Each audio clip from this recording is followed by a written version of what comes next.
সকাল সকাল উঠে অনেক কাজ করে ফেলেছি আজকে, যেহেতু আমার ছোট বাচ্চারা ওরা ঘরের সামনে খেলাধুলা করে, এখানে অনেক ময়লা এবং অনেক বালু থাকে, তাই আমি এগুলোকে একদম সুন্দর করে ফেলেছি। দেখেন, এটা আমার ঘরের সামনে একটা বেলি ফুল গাছ।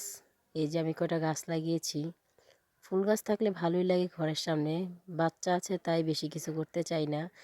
এই তো আমার ঘর, গরিবের ঘর। দেখেন আমার বাচ্চারা ঘুমাচ্ছে ঘরে। যেহেতু ছোট বাচ্চা আছে তাই বেশি গাছ লাগাতে চাই না, বাচ্চারা নষ্ট করে ফেলে।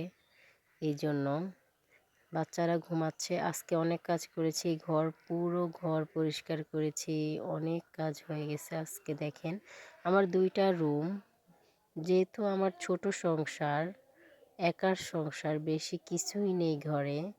আমার 2টা রুম আজকে একদম ক্লিন করে ফেলেছি আমি। আমার বাহিরে এখানে আরেকটু জায়গা আছে, এখানে থাকে কল, আর এই পাশে একটু রান্নাঘর।